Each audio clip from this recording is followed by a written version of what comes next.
artificial intelligence to detect papillema from ocular fundus photograph.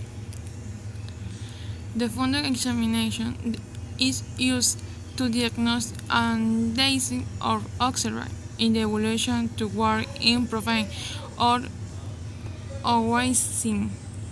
It is not the intermediate step to work on any types of treatment.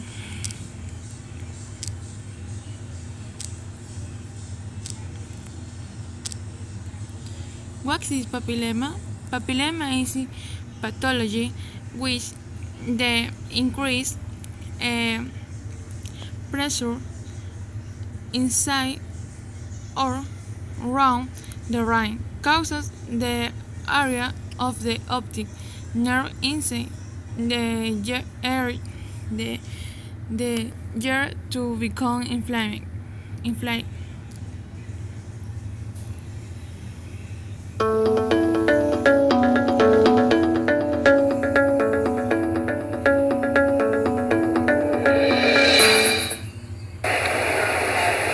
I appreciate you letting me do this video. The video's rolling. These videos end up on YouTube. You're okay with that. But what I want to demonstrate today is basically the ultrasound study demonstrating papilledema. You've had a headache going on for 3 weeks, right? And it's worse in the mornings, you were saying, and your vision started getting blurry. So you went to see the ophthalmologist here, and the ophthalmologist said, wow, you got bilateral papilledema, or swelling of the nerve in the eye. And so they sent you down here, and we're doing a CT scan. The CT scan was normal, and so a working diagnosis so far is idiopathic intracranial hypertension, or pseudotumor cerebritis, the old name. The diagnosis is going to be dependent a little bit on doing a spinal tap and checking for increased pressure within the central nervous system.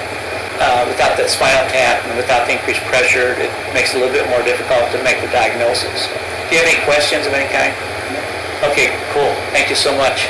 So when you're doing a ultrasound evaluation of the optic nerve sheath diameter, you are going to use a high-frequency probe, the linear probe, and you can just apply a little thin layer of gel when you're evaluating the posterior aspects of the eye. If you were evaluating the anterior chamber, you'd want to really heat the gel up. Or if you were worried about a globe rupture, you would want to heat the gel up to minimize the pressure that you place on the eye. And then you just hold the probe at the base, and you can anchor the probe with your fingers on the bridge of the patient's nose.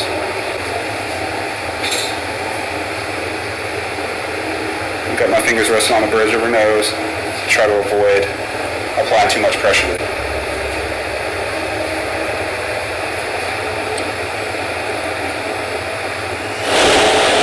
Okay, so what we have here is the vitreous chamber, right here. The lens and iris is up here. Down here you can see where the optic disc is actually bulging up into the vitreous chamber, consistent with papilledema. The retina 3 millimeters back. Okay, so you start right at the retina, and then go 3 millimeters back, and then that's when you're doing your transverse measurement then? Yep, it's just going to be one single transverse measurement. Right. Now where your A is right in there, is that really at the top of the papilledema, or is that, where exactly is this A? Yeah, so this A is going to be on the retina, not actually on the top of the bulging disc. Oh, good. I'm glad I asked that. Yeah, so you're going to go 3 millimeters from the retina, or where the retina would be, right? You can follow that all the way around where the retina would be. This is just bulging disc right here. 3 millimeters back because previous studies have shown that's where the best clarity is to actually measure the optic nerve sheath diameter. And previous studies have shown that greater than 5 millimeters pretty well correlates with elevated intracranial pressure. But these studies are done in neuro clinics and ophthalmology clinics, and not really in emergency department patients who have headaches. The emergency